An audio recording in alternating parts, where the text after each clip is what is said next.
الحمدللہ رب العالمین، الصلاۃ والسلام علی رسولہ الامین وآلہ واصحابہ اجمعین والعاقبۃ للمتقین۔ بزرگان محترم، عزیز نوجوان اور بچوں، السلام علیکم ورحمۃ اللہ وبرکاتہ۔ اعوذ باللہ من الشیطان الرجیم، بسم اللہ الرحمن الرحیم۔ عبس وتولی ان جاءہ الأعمى وما يدريك لعلہ یزکیٰ او یذکر فتنفعہ الذکریٰ اما من استغنی فانت لہ تصدی وما علیک الا یزکیٰ واما من جاءک یسعی وہو یخشی فانت عنہ تلہی کلا۔ صدق اللہ مولانا العظیم۔ سورہ عبسہ کی کچھ آیات تلاوت کی ہیں، ابتدائی آیات ہیں، تقریباً 11 کے قریب، بڑی مختصر آیات ہیں۔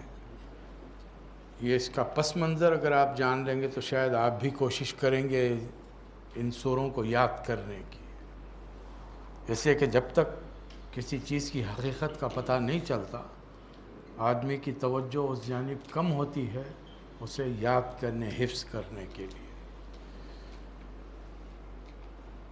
وہ حضرات جو سیرت سن چکے ہیں ان کا ایک ریویژن ہو جائے گا کہ انہوں نے بار بار یہ واقعے کو سنا ہے 2-3 جگہ پر، اور جن حضرات نے نہیں سنا ہے ان کے لیے ایک نئی چیز ہے۔ اللہ تعالیٰ نے ایک توفیق دی کہ سیرت کا ایک سلسلہ بنا۔ میں اس کے بعد سے پھر کبھی میں نے کوشش نہیں کی میں مختلف عنوانات پہ تقاریر کروں، چونکہ حلقہ تھا، حلقہ متفقین جو 1998 سے کام کر رہا ہے، اور یہ عمان کا واحد حلقہ ہے جو دوسروں کو موقع دیتا ہے کہ وہ آئیں اس پلیٹ فارم سے تقریریں کریں۔ آپ میں جو صلاحیت ہے، اللہ نے جو توفیق دی ہے، جو علم دیا ہے، وہ کھڑے رہ کر لوگوں کو سمجھائیں، بتائیں۔ کیا پتہ کسی ایک کی نئی لہجے سے، نئے انداز سے گفتگو کرنے سے کسی کے دل میں بات اتر جائے، وہ اس کے لیے اور ہمارے لیے آخرت کا نجات کا ذریعہ بنے گی۔ یہ ہمارے حلقے کا ایک بنیادی مقصد رہا ہے، سیکھنا اور سکھانا، بغیر یہ دعوے کہ ہم استاد ہیں۔ ہم نے بھی پڑھا ہے اور اپنے بڑوں سے سیکھا ہے، ان کی تربیت حاصل کی ہے، ان کی ڈانٹیں سنی ہیں۔ تو جب تک کسی تنظیم سے جڑ کر آپ کام نہیں کریں گے تو اس وقت تک بہت مشکل ہے کسی تک بات پہنچانا۔ مجھے معلوم ہے اس وقت یہاں بیٹھنے والوں میں بے شمار ایسے لوگ ہیں جو بہت اچھی تقریریں کر سکتے ہیں، they are experts in their fields, وہ کرتے ہیں اپنے دفتروں میں پریزنٹیشنز وغیرہ کے لیے بہت سارے کام کرتے ہیں۔ وہ سوال دین کا مسئلہ ہے۔ دفتر تو میری روٹی روزی ہے، میں وہاں پہ جتنا اچھا پرفارمنس کروں گا ترقی کی خواہش میں، وہ تو ہے، اور ترقی بھی اتنی ملے گی جتنے اللہ دینا چاہتا ہے۔ تقدیریں لکھی ہوئی ہیں وہاں پر۔ میرے رات دن کوشش کرنے سے 44 سال عمان میں مجھے تو کروڑ پتی ہونا چاہیے تھا۔ وہ جتنا ملنا ہے اتنا ہی ملے گا۔ اس میں کیا ملا؟ اس میں مجھے عزت ملی، نام ملا۔ اللہ نے جو قرآن میں فرمایا وَرَفَعْنَا لَكَ ذِكْرَكَ، تم میرے نبی سے، میری کتاب سے جڑ جاؤ گے، میرے دین سے جڑو گے، عزت دوں گا تم کو۔ اور عزت ہے للہ عزت جمیعا، ساری کی ساری عزت اللہ کے پاس ہے، وہ جس کو چاہے دے دے۔ اس لیے آپ سب سے ہمیشہ یہ درخواست رہتی ہے ہمارے تمام ساتھیوں کی کہ کوشش کریں۔ اب یہ تو نہیں ہو سکتا یہاں سے آئیں اور جس کی طرف دیکھیں بولیں آپ آ جاؤ تقریر کرو، یہ تو نہیں ہو سکتا۔ یہ تو وہی بات ہوئی، آپ نے کرکٹ فٹ بال ایسوسیشن بنائی اور جو فیلڈ پہ آدمی دکھا اسے بولا آ جاؤ یہاں کھیلنے کے لیے۔ نہیں ہے، شروع میں تو آپ موقع دے دیں گے، لیکن وقت گزرنے کے ساتھ آپ بولیں کہ ڈسپلن چاہیے آپ کو وہاں پر، کچھ لوگ ریگولر وہاں پہ آنے چاہیے، بات سننے والے۔ پھر آپ ایک ایسوسیشن کی تنظیم کی شکل اختیار کریں گے، کوئی پریسیڈنٹ ہوگا، کوئی، یہ نہیں کہ جو بولر ہے اس کو آپ اٹھا کے پریسیڈنٹ بنا دیں، یا کوئی اچھا بیٹسمین ہے اس کو اٹھا کے آپ نچلی پوزیشن پر رکھ دیں۔ یہ مختلف تو تنظیم ضروری ہوتی ہے. اس تنظیم میں بات کیسے پہنچائی جائے یہ سورہ میں اللہ تعالیٰ نے بیان فرمایا ہے. یہ نبی کریم صلی اللہ علیہ وسلم کی ابتدائی زندگی کا دور ہے، ابتدائی دور ہے سمجھیے حیات مبارکہ کا، اور ابھی کھل کے دعوت سامنے آئی ہے.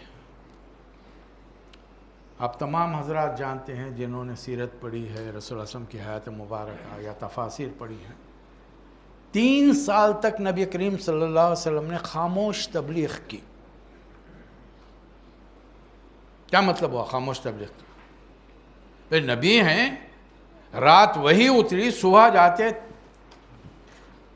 صفا کی پہاڑی پہ کھڑے رہ جاتے، نعرہ لگاتے یا صباحا، لوگ جمع ہو جاتے، آپ بیان کر دیتے اللہ نے مجھے نبی بنایا ہے. یہ کتاب نازل کی، کتاب کہاں ہے؟ 5 آیتیں ہیں بھائی، سورہ علق کی 5 آیتیں اتری ہیں، ابھی کلام پورا نہیں اترا. حالانکہ وہی موسیٰ علیہ السلام کئی ہزار سال پہلے طور پر گئے تھے، اللہ نے 10 کمانڈمنٹ پورے کا پورا دے دیا ان کو. ایک آدھ کی تختی پر، پتھر کی تختی پر کھدا ہوا کوئی کام احکامات نہیں دیے، تختیاں دیں، الواح.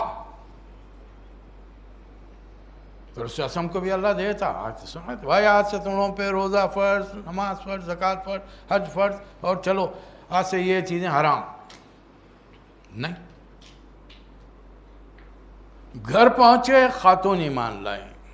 یہ گھر کی تربیت کا اثر ہے، یہ آپ کی مردوں کی شخصیت کا اثر ہے. ہماری بیویاں ہماری سنتی ہیں، خالی جب ضرورت ہو اپنا کام نکالنا ہو تو ہاں جی، اس کے بعد میں پھر تم کدھر میں کدھر. 95 گھروں کا یہی حال ہے.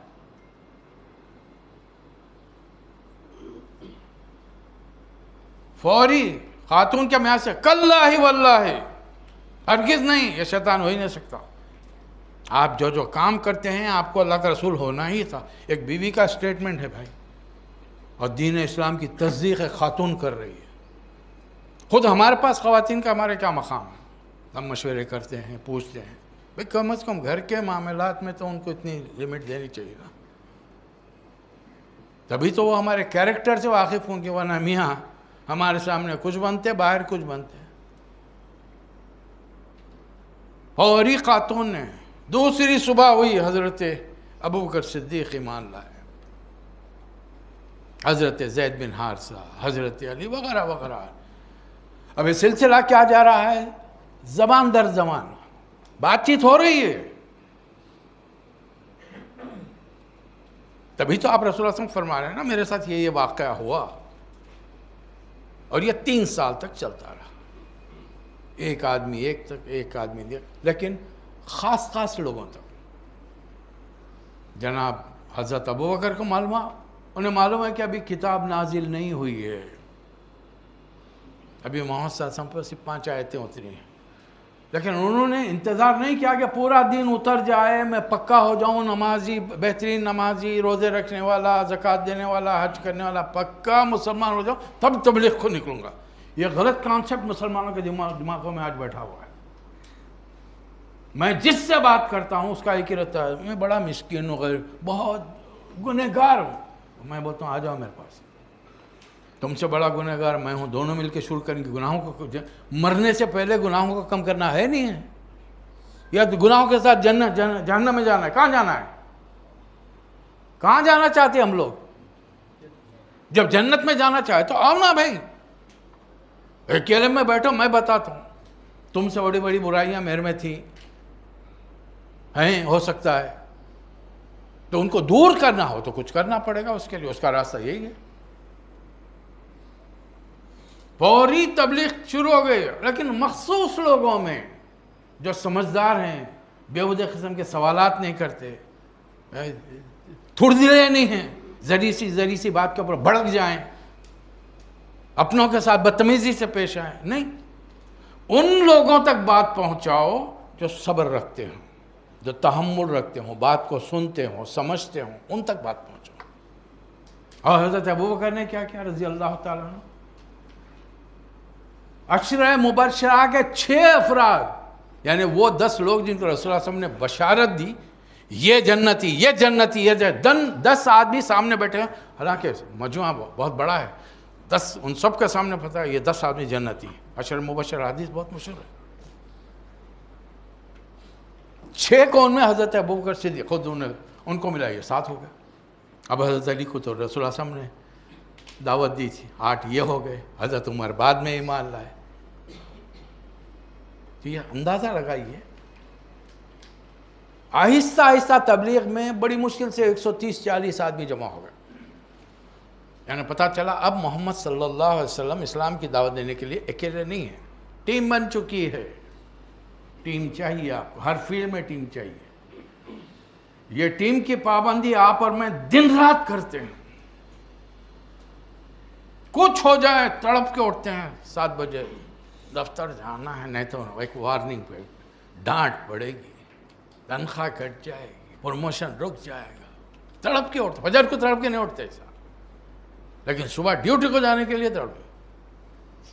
ہندوستان میں میرا 10:30 سے آفس تھا، تو 9:30 بجے اٹھتے، داڑھی بناتے کرتے، ناشتہ کر لیتے، 10 بجے گھر سے نکلے، آدھے گھنٹے میں پہنچ جاتے۔ عمان میں آئے تو پتہ چلا 7:30 بجے سے وہ حیدرآباد کے سونے والے، ہاں اب ان کو 10:30 والے کو آپ 7:30 بجے اٹھو۔ شروع کے 2 دنوں میں پتہ چلا نہیں، ہاں آفس قریب ہے لیکن منسٹری میں جانے کے لیے ٹیکسی انگیج کر کے جاؤ، 1.5 کلومیٹر کا فاصلہ نہیں ہے، 1 ریال تو کمانے کے لیے آئے، خرچ کرنے کے لیے۔ اب نیند خود بخود جب پیسے کا خیال آیا، خرچہ زیادہ ہو رہا، اٹھنا شروع ہو گئے۔ اب 7 بجے سے پہلے 6:30 بجے اٹھ جانا، تیار ہونا، انہیں بس والا ہارن مارتا نکل جاتا ہوں، آپ دکھنا باہر، وہاں پہ فوری بیٹھ جانا۔ عادتیں پڑتی ہیں، آہستہ آہستہ پڑتی ہیں۔ اب یہ جب ایک ٹیم تیار ہو گئی، اب اللہ کا حکم آیا، فَاصْدَعْ بِمَا تُؤْمَرُ، اب ڈنکے کی چوٹ پر اعلان کیجئے آپ، یا ایھا المدثر قم فانذر، کھڑے رہ جائیے اور میرا پیغام پہنچے۔ لیکن یہ پیغام پہلے دن نہیں ہوا، جب لوگوں تک بات پہنچانے کی بات آئی، اس وقت پہلا حکم آیا، وَأَنذِرْ عَشِيرَتَكَ الْأَقْرَبِينَ۔ حدیث کی کتاب میں اٹھا کے دیکھیے تو آپ کو پتہ چلے گا کہ رسول اللہ صلی اللہ علیہ وسلم نے اسلامی پیغام پہنچانے کا جو پہلا کام کیا ہے، وہ اپنے قرابت داروں کو گھر پہ کھانے کی دعوت دی ہے۔ آج میں آپ دعوت دیتے ہیں، بیٹے کی برتھ ڈے ہے، بیٹی کی برتھ ڈے، انہیں فرسٹ کلاس پاس ہوا، انہیں سیکنڈ کلاس ہوا، میری میرج کی 25th اینیورسری ہو رہی ہے، میرے ابا کے 50 ہے تو ان کی ڈیتھ سیریمنی ہو رہی ہے، ہم سارے سیریمنیز کر رہے ہیں، اسلام کی خاطر کبھی گھر میں کھلانے کے لیے کسی کو بلایا نہیں۔ اور یہ ہمارے نبی کی سنت ہے، ایک بار نہیں، علی انتظام کرو رشتہ داروں کے کھانے کا۔ حضرت علی 10 سال کے ہیں، لیکن ٹریننگ ہے، تربیت ہے، کھانے کا انتظام کریں۔ چلیے پہلی بات گفتگو نہیں، سیکنڈ پھر ایک بار اہتمام کرو۔ یہ نبی کی سنت کتوں کے یاد ہے؟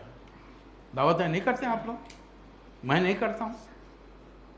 کتنی بار صرف دین کی خاطر، دین سکھانے سمجھانے کے لیے ہم نے بلایا ہے۔ ابا کی برسی منا رہے ہیں، چہلم منا رہے ہیں، 40 بچوں کو، یتیم بچوں کو بٹھا کے کھانا کھلا رہے ہیں، درس قرآن نہیں ہوگا، بس وہ پڑھیں گے، گر گر گر گر گر گر گر پڑھیں گے، پھونک دیں گے، چلو ابا جنت، چلو 1 شاٹ ابا جنت میں۔ مجھے نماز پڑھ کے ان کو 5 وقت نمازوں میں دعا کرنے کی، ابا کی نجات کی مجھے ضرورت نہیں ہے۔ اب مجھے فکر ہے ابا کیا چھوڑ کے گئے، چھوٹی کو کیا دیا، بڑے بھائی کو کیا دیا، میرے کو کیا دیا، اب مجھے یہ فکر ہے۔ میرے کو یہ فکر نہیں ہے کہ ابا کی بخشش ہوئی یا نہیں، اپنی دانش میں نے سمجھ لیا ابا 1 شاٹ چلے گا جنت، کیونکہ معصوم چھوٹے چھوٹے بچے، یتیم بچے دعا کے لیے ہاتھ اٹھائے تو نہیں جائیں گے ابا۔ اللہ میں 70 ماہوں سے زیادہ رحیم ہے، چھوڑ دیا ان کو، ابا چلے گا۔ اب میرے کو اپنی فکر، ارے ابھی مرنا تھوڑی، ابھی عمر کیا ہے، ابھی تو میں جوان ہوں، اب جب موت آئے گی اس وقت دیکھیں گے نا۔ اس لیے جیسا ہمارے ساتھی کہتے ہیں، مسلمان کو عبادتیں اور اللہ کب آتا ہے؟ آخری عمر میں، جب انہیں خود کوئی کام دنیا کے کرنے کے قابل ہی نہیں رہتا۔ حج پہ کب جا رہے ہیں؟ ضعیفی کے اندر لکڑی دیکھتے ہوئے۔ آج بھی مسجدوں میں تراویح کے لیے جائیے، وہ جو 1 شبینہ ہوتا ہے نا، 2 شبینے روز 3 پارے، وہ مسجدوں میں بوڑھوں، پہلی صف میں بوڑھے حضرات کھڑے رہتے ہیں وہاں۔ دوسرے نمبر پر، پہلے نمبر پر اپنے خو انفسکم واہلکم نارا، نبی کریم صلی اللہ علیہ وسلم نے حدیث اٹھائی ہے، حدیث کی کتاب میں، اے فاطمہ بنت محمد، اے صفیہ میری پھوپھی، اے عباس میرے چچا، دنیا میں جو چاہیے مانگ لو، آخرت میں تمہیں نہیں بچا سکتا۔ یہ ہے تبلیغ کا پہلا طریقہ۔ نمبر 1، پہلے اپنے گھر والوں کو، دوسرا رشتہ داروں کو کھانے کی دعوت کے۔ اب یہ جو آیا ہے مسئلہ تیسرا، پہاڑی پر چڑھ کر یا صباحہ،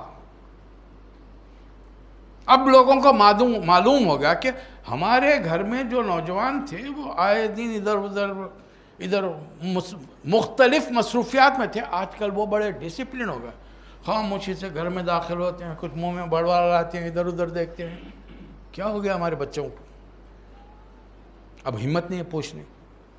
انہیں کیا معلوم کہ یہ رسول اللہ صلی اللہ علیہ وسلم کے ربط میں آ چکے ہیں، اسلام قبول کر چکے ہیں۔ 130 سے 140 آدمی، 15-20 آدمی بڑی مشکل سے غلام اور کنیز ہیں۔ 120 کے قریب جو تعداد ہے وہ اچھے گھرانوں کے نوجوانوں کی تعداد ہے، اور آج کا نوجوان اٹھنے تیار نہیں ہے۔ گھنٹوں بےہودی قسم، بیکار قسم کی بکواس کرنے کے لیے مجموعہ اکٹھا کھڑا رہے گا۔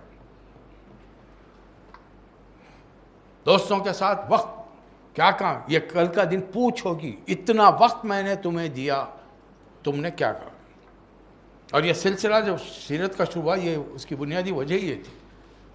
90 میں مسجد قابوس کے بعد 6 نوجوان تھے، ان آ کے گھر کے کھڑے رہتے ہیں، نئی ہماری بھی نئی داڑھی آئی تھی، نئی دین کی کتابیں پڑھنی شروع کی تھی، تو ان کا خیال تھا کہ ابھی بڑے قابل ہیں، یہ سوال کیا ہے، اس کو کیا کرنا چاہیے، جواب ملا تو اس کا تھا، آپ کہاں کے عالم ہیں، آپ کہاں کے مدرسے کے فارغ ہیں۔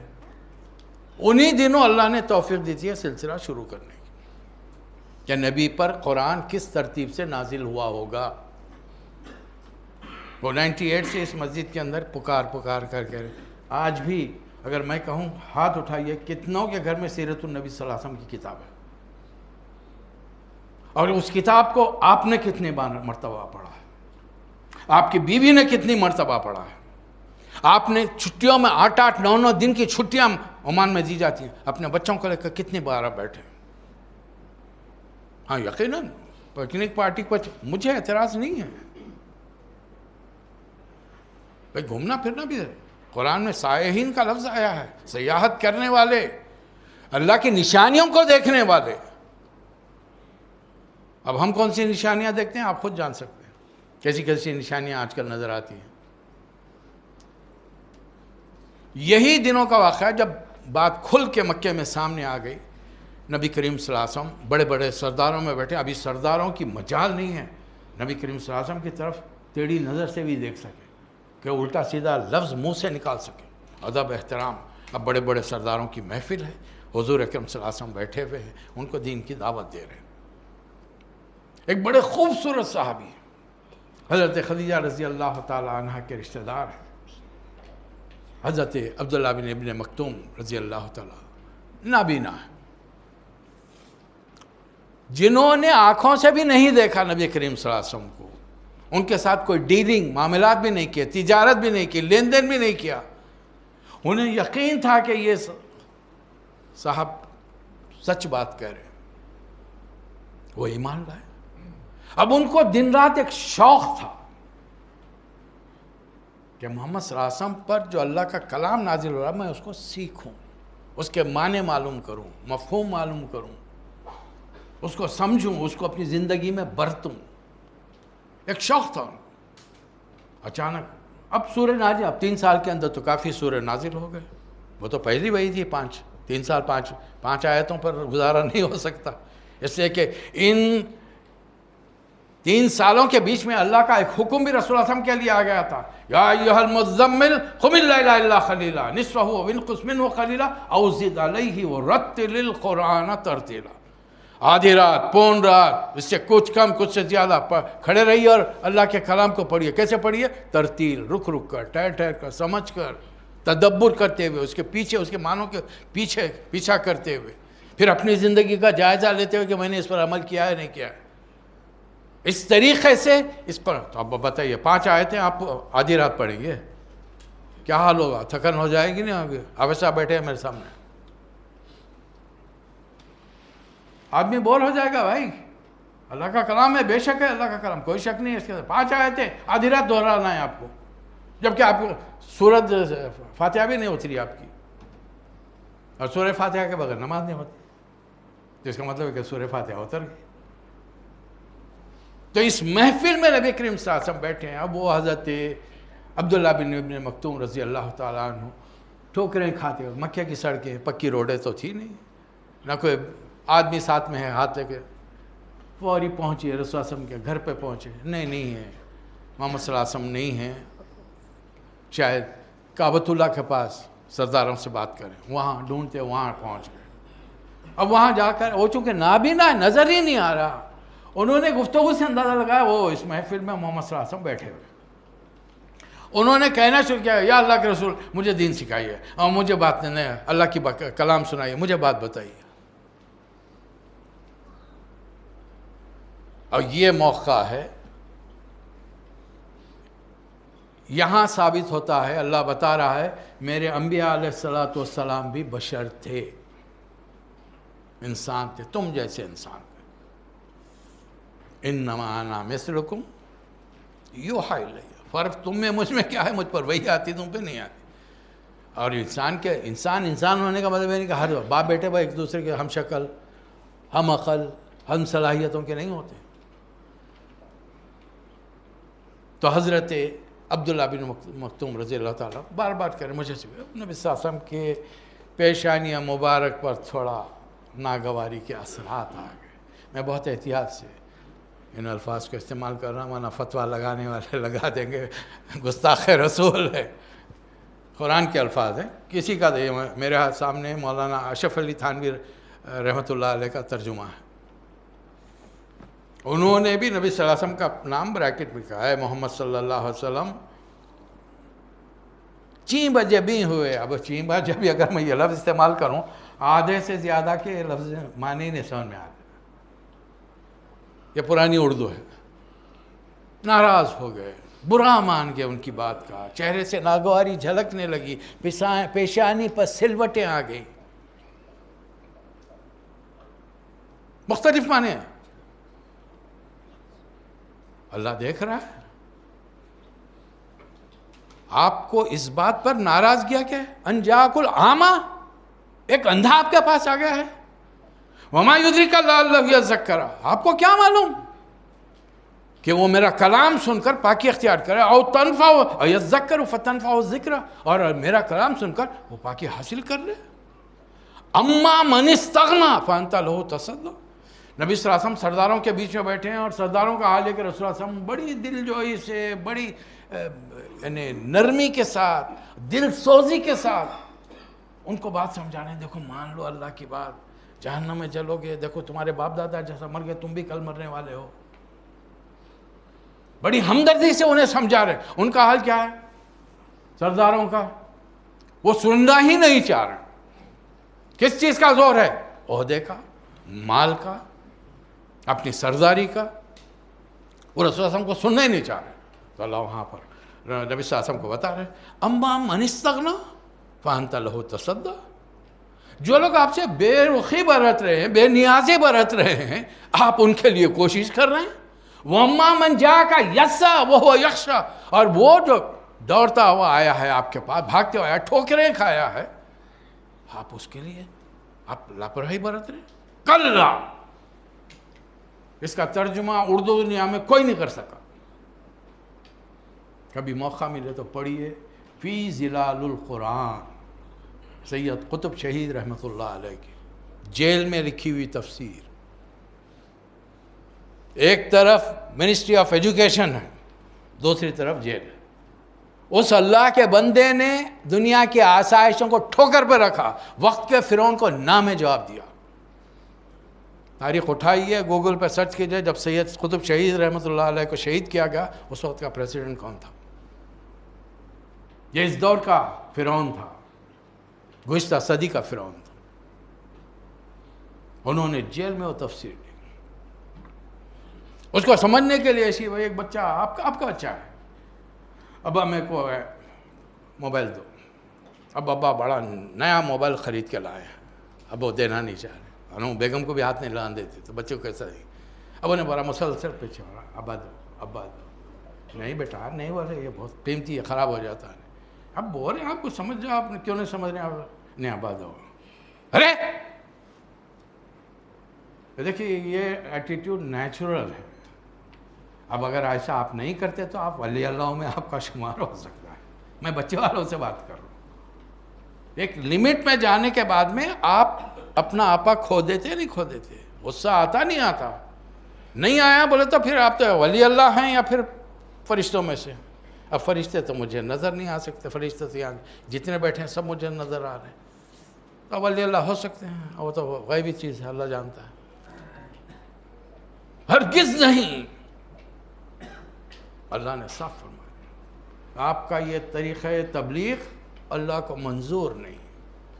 کہ جو شخص لاپرواہی برت رہا ہے آپ اس کی توجہ کریں، اس پر اس کے لیے کوشش محنت کریں، سمجھانے بار بار بات کو دہرائیں. اور ایک آدمی خود سیکھنے کے لیے آیا ہے اور آپ اس کے ساتھ اور آپ ناراض ہو گئے، پیشانی پر آپ نے سلوٹیں ڈال دی. اور کس انہا تذکرہ فمن شاء ذکرہ. یہ تو ایک یاد دہانی ہے، جیسا پہلے پیغمبروں کو ہم نے دی تھی اسی طریقے سے آج آپ کو آخری یاد. ہاں آپ آخری پیغمبر ہیں اور یہ یاد دہانی، یہ ریمائنڈر آخری ہے. اب کوئی نبی آنے والا نہیں. نبی کے علاوہ کوئی پوزیشن ایسی نہیں کہ خود کوئی کھڑے رہ کر اعلان کر دے میں فلاں ہوں. حج یہ ہے کہ امام مہدی بھی جب آئیں گے تو وہ اعلان نہیں کریں گے کہ میں امام مہدی ہوں. اس دور کے علماء انہیں پہچانیں گے کعبۃ اللہ کے پاس، خود پہچان کر ان کے ہاتھ پہ بیعت کریں گے. تب کہ کوئی پوزیشن رسول اللہ صلی اللہ علیہ وسلم کے بعد میں ایسی نہیں جو کھڑے رہ کر میں اللہ کا فلاں فلاں بندہ ہوں، میں ولی ہوں، میں پیر ہوں، میں یہ ہوں وہ ہوں ابدال ہوں. یہ سارے کہاں سے لائے ہیں اللہ جانے. احادیث میں ان کا کوئی ذکر نہیں ہے. ایک طریقہ تبلیغ ہمارے پاس آیا. ہمارے نبی نے ایسا نہیں کیا کہ بس کھڑے رہے اور تبلیغ زوردار تقریر اور خطبہ دے دیا اور فٹافٹ لوگ.